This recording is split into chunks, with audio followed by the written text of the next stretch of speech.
বাগিচা ফসল। আচ্ছা, চা আমরা প্রত্যেকে জানি, বাঙালিরা আমরা চা খেতে ভালোবাসি কম বেশি। বিয়ে বাড়ি অনুষ্ঠান বাড়িতে সকালবেলা সন্ধ্যাবেলা আমরা চা একটা প্রত্যহ আমাদের খাদ্য তালিকার মধ্যে থাকে। এই চা চাষ কোথায় হয়? পার্বত্য অঞ্চল। পার্বত্য অঞ্চল আমাদের পশ্চিমবঙ্গের ওপরের দিকে রয়েছে, উত্তরবঙ্গের দিকে। চা উৎপাদনে প্রথম রাজ্যকে আসাম, সেটাও একটা পার্বত্য অঞ্চল। এই পার্বত্য অঞ্চলে চা চাষ হওয়ার একটা কারণ আছে। তুমি চাইলে এই ধান জমিতে চা গাছ বসালে হয়তো গাছ হবে, কিছুদিন পর গাছটা মারা যাবে। কেন না? গোড়ায় জল বসে যাবে। ঠিক আছে, চা চাষ করতে গেলে অত্যাধিক বৃষ্টিপাত প্রয়োজন, মানে একটা হিউজ পরিমাণ জল দরকার হয়। অথচ জলটা কিন্তু গোড়ায় বসলে গাছটা মারা যাবে। তাহলে আমাদের দু রকম জিনিস চাই, বৃষ্টিপাতও বেশি চাই, অথচ আবার গোড়ায় জল বসবে না। এরকম জায়গা কোথায় রয়েছে? একমাত্র পার্বত্য অঞ্চল, পাহাড়ের ঢালে। আসাম রাজ্য হচ্ছে গোটা ভারতের মধ্যে চা উৎপাদনে প্রথম রাজ্য। তাহলে এখানে উৎপাদন বেশি, গবেষণাগার কোথায় উঠবে? নিশ্চয়ই এখানেই গড়ে উঠবে, অসমের জোরহাট। অসমের জোরহাটে চা উৎপাদন সব থেকে বেশি হওয়ার জন্য এখানেই গবেষণাগারটা করা হয়েছে। মানে এখানেই পরীক্ষা নিরীক্ষা করে আমরা দেখতে পাবো কি রেজাল্ট বেরোচ্ছে, সেই মধ্যে এখানে আরো চাষে উন্নতি করা সম্ভব। আর একটা রাজ্য হচ্ছে কি পশ্চিমবঙ্গ, এর যে উত্তর দিকে রয়েছে দার্জিলিং। গোটা পৃথিবীর লোক, পৃথিবীর দেশ এই দার্জিলিং এর চা কেনার জন্য আগ্রহী। কেন? টেস্ট। এই দার্জিলিং এর চায়ের যে স্বাদ আর গন্ধ, রান্না করা চা তো বাদই দাও, চা বাগানের, দার্জিলিং এর চা বাগানের পাশ দিয়ে গাড়ি দিয়ে গেলে তুমি এর সেন্ট পাবে, মানে একটা আলাদাই একটা অনুভূতি। কেমন? তাহলে আমরা এই চা থেকে দুটো তিনটে এমসিকিউ আমরা করলাম। প্রথম রাজ্যকে আসাম, স্বাদে গন্ধে বিখ্যাত।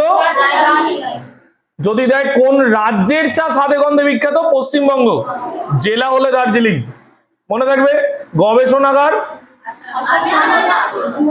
জোরহাট, আসামের জোরহাট।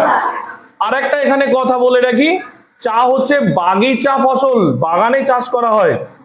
কেমন? এই বাগানে যে চাষ করা হয়, যেখানে চা বাগান রয়েছে তার মাঝখানে মাঝখানে দেখতে পাবে একটা একটা করে ঝোপঝাড়ওয়ালা গাছ আছে। এগুলোকে কি বলা হয়? ছায়া প্রদানকারী বৃক্ষ।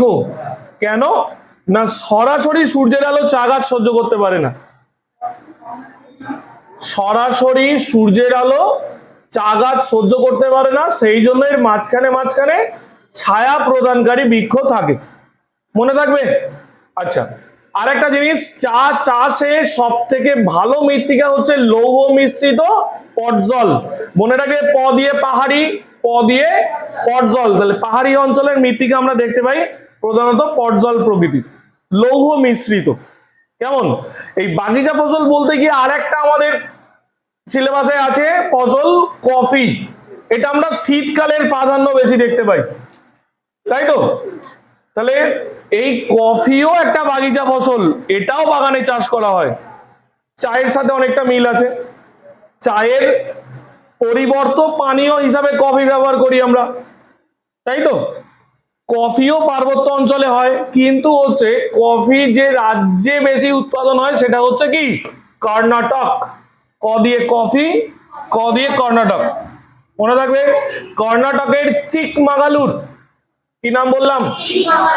কফি গবেষণাগার গড়ে উঠেছে এখানে। কর্ণাটকের চিকমাগালুরে কফি গবেষণাগার গড়ে উঠেছে। চা গবেষণাগার কোথা বললাম? জোরহাট। কফি গবেষণাগার, ভেরি গুড। করতে হবে চা উৎপাদনে অনুকূল পরিবেশ। চা উৎপাদনে অনুকূল পরিবেশ, কতটা উষ্ণতা লাগে, কতটা বৃষ্টিপাত লাগে, কোন ধরনের মৃত্তিকা লাগে, এই তিনটে প্রাকৃতিক জিনিস করবে। আর কি? অনুকূল পরিবেশ, ভূমির ঢাল, ভূমির ঢাল আর চাহিদা। চাহিদাটা ভীষণ ইম্পর্টেন্ট, কারণ একটা জিনিস ভাবো, যদি চাহিদা মানুষ না কেনে তুমি চাষ কেন করবে? 2020 সালে লকডাউনে দার্জিলিং এর চা 1 কিলো চা 35,000 টাকা কিলোয় বিক্রি হয়েছিল। 35,000 টাকা কিলো, 1 কিলোর দাম 35,000 টাকা। তাহলে যে চাষিটা পেয়েছে সে চাইবে কি পরের বারে আরো আমি ভালোভাবে চা চাষ করি, আরো বেশি দাম পাবো, ঠিক কি না? তাহলে চাহিদা 5টা পয়েন্ট কি কি বললাম? উষ্ণতা, বৃষ্টিপাত, মৃত্তিকা, ভূমির ঢাল, চাহিদা।